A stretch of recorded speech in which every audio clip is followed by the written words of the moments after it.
pagi. Assalamualaikum warahmatullahi wabarakatuh. Waalaikumsalam warahmatullahi wabarakatuh. Selamat pagi, Muhammad Yahya. Ada yang bisa saya bantu hari ini? Baik, ChatGPT. Hari ini kita akan coba diskusi terkait dengan strategi pembelajaran coding dan AI, khususnya pada fase C tingkat sekolah dasar. Nah, salah satu topik yang paling mendasar yaitu berpikir komputasi sebagai dasar coding. Bisa Anda jabarkan hal-hal yang penting terkait ini?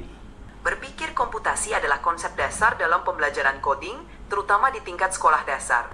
Berikut beberapa hal penting terkait berpikir komputasi. 1. Pola pikir terstruktur. Mengajarkan siswa untuk memecahkan masalah dengan langkah-langkah yang terstruktur, seperti mengidentifikasi masalah, merancang solusi, dan menguji solusi tersebut. 2. Pola dan algoritma. Siswa diajarkan untuk mengenali pola dalam masalah dan bagaimana cara menyusun algoritma untuk menyelesaikan masalah tersebut. 3. Dekomposisi. Mengajarkan siswa untuk memecah masalah besar menjadi bagian-bagian yang lebih kecil dan lebih mudah dikelola. 4. Evaluasi dan debugging. Mengajarkan siswa untuk menguji dan mengevaluasi solusi mereka, serta memperbaiki kesalahan yang ditemukan. Dengan memahami dan menerapkan konsep-konsep ini, siswa akan lebih siap untuk belajar coding dan memahami konsep AI di masa depan. Bisa Anda berikan contoh real dari apa yang Anda jabarkan tadi? Tentu, mari kita lihat beberapa contoh nyata dari konsep berpikir komputasi. 1. Pola pikir terstruktur. Misalnya, jika seorang siswa ingin membuat resep sederhana untuk membuat jus dari buah-buahan, mereka harus menentukan langkah-langkahnya secara berurutan, seperti mencuci buah, memotongnya, dan memblendernya. 2. Pola dan algoritma. Contohnya, dalam permainan sederhana seperti teka-teki, siswa diajarkan untuk menemukan pola dan merancang algoritma untuk menyelesaikan teka-teki tersebut. 3. Dekomposisi. Misalnya, jika siswa diberi proyek untuk membuat sebuah permainan sederhana, mereka dapat memecah proyek itu menjadi bagian-bagian seperti desain karakter, logika permainan, dan antarmuka pengguna. 4. Evaluasi dan debugging. Contohnya, ketika siswa menulis kode untuk sebuah program sederhana, mereka akan menguji kodenya dan memperbaiki bug atau kesalahan yang muncul. Dengan cara ini, siswa dapat memahami konsep-konsep dasar coding dan AI dengan lebih baik. Fokus pada evaluasi dan debugging. Kira-kira tools apa yang Anda sarankan untuk praktek jenis ini? Untuk membantu siswa dalam evaluasi dan debugging, ada beberapa tools yang bisa digunakan, terutama untuk tingkat sekolah dasar. 1. Scratch. Ini adalah platform pemrograman visual yang sangat ramah untuk pemula. Siswa dapat menguji dan memperbaiki kode dengan cara yang sangat visual dan interaktif. 2. Code.org. Platform ini menawarkan berbagai aktivitas pemrograman yang mengajarkan konsep debugging melalui permainan dan tantangan. 3. Tinker. Ini adalah platform lain yang mirip dengan Scratch, yang memungkinkan siswa untuk belajar coding dengan cara yang menyenangkan dan interaktif. 4. RappleIt. Untuk siswa yang sedikit lebih maju, RappleIt adalah lingkungan pengembangan online yang mendukung berbagai bahasa pemrograman dan memungkinkan siswa untuk menulis, menguji, dan memperbaiki kode secara langsung.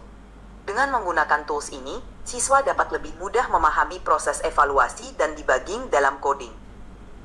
Nah, sekarang coba Anda bisa jelaskan konsep dasar terkait coding dan kecerdasan buatan untuk diberikan pada siswa SD pada fase C. Tentu, berikut adalah konsep dasar terkait coding dan kecerdasan buatan yang cocok untuk siswa SD pada fase C. 1. Coding. Coding atau pemrograman adalah proses memberi instruksi kepada komputer untuk melaksanakan tugas tertentu. Untuk siswa SD, ini bisa diajarkan melalui bahasa pemrograman visual seperti Scratch, di mana mereka dapat membuat animasi, permainan, dan cerita interaktif. 2. Algoritma. Algoritma adalah langkah-langkah terstruktur untuk menyelesaikan masalah. Siswa dapat belajar algoritma dengan cara membuat urutan langkah-langkah sederhana seperti resep memasak atau panduan langkah demi langkah dalam sebuah permainan. 3. Logika. Logika dalam coding melibatkan membuat keputusan berdasarkan kondisi tertentu. Contohnya, Dalam permainan, siswa dapat membuat karakter melakukan aksi tertentu jika kondisi tertentu terpenuhi. Misalnya, karakter melompat jika ada rintangan. 4. Kecerdasan buatan AI. AI dapat diperkenalkan melalui konsep dasar seperti pengenalan pola.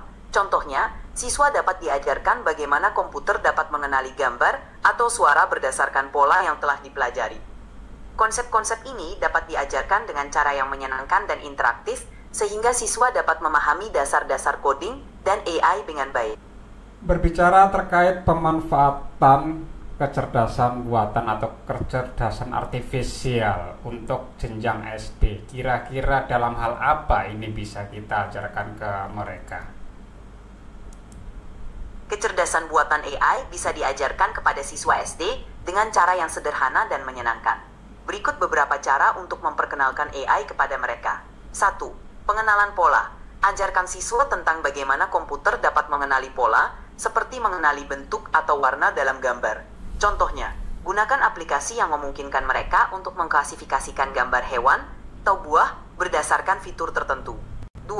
Chatbot sederhana. Perkenalkan konsep chatbot dengan menggunakan aplikasi atau permainan yang memungkinkan mereka berinteraksi dengan bot yang memberikan respon berdasarkan input mereka.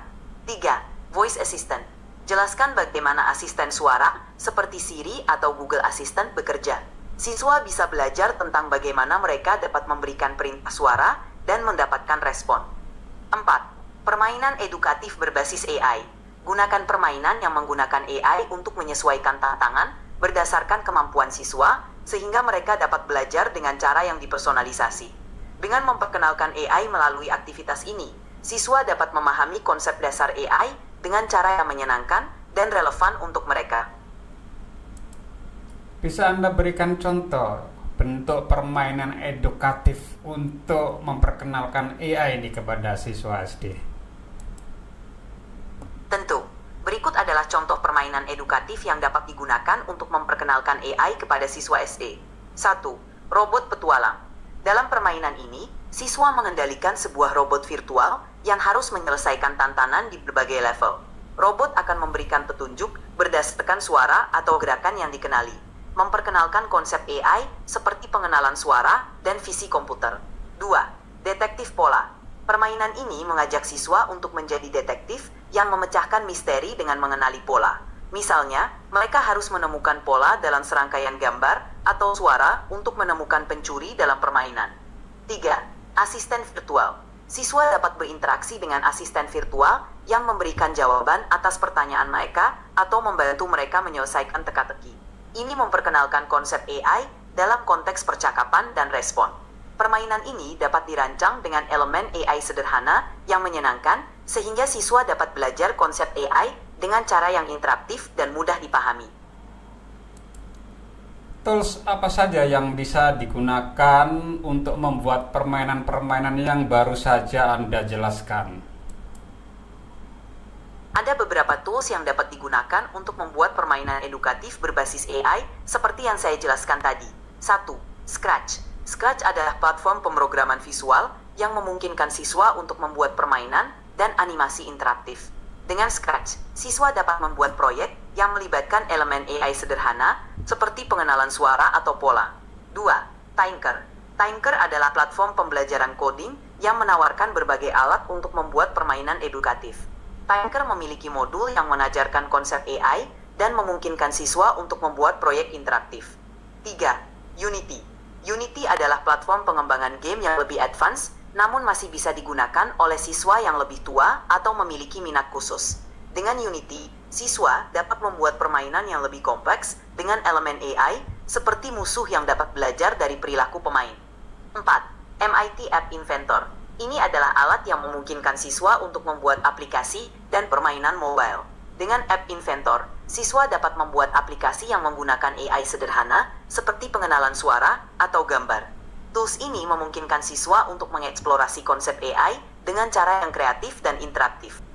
Baik, terima kasih ChatGPT atas diskusi kita pada hari ini. Semoga bermanfaat dan memberikan inspirasi bagi kita semua. Dan pemirsa tetap stay tune di program Podcast Sidai Sinau dengan AI bersama saya Jaksa dari SLCC PGRI Kalimantan Timur dan Rumah Belajar Kaltim menyampaikan ucapan terima kasih. Sampai jumpa pada podcast selanjutnya. Wassalamualaikum warahmatullahi wabarakatuh. Waalaikumsalam warahmatullahi wabarakatuh.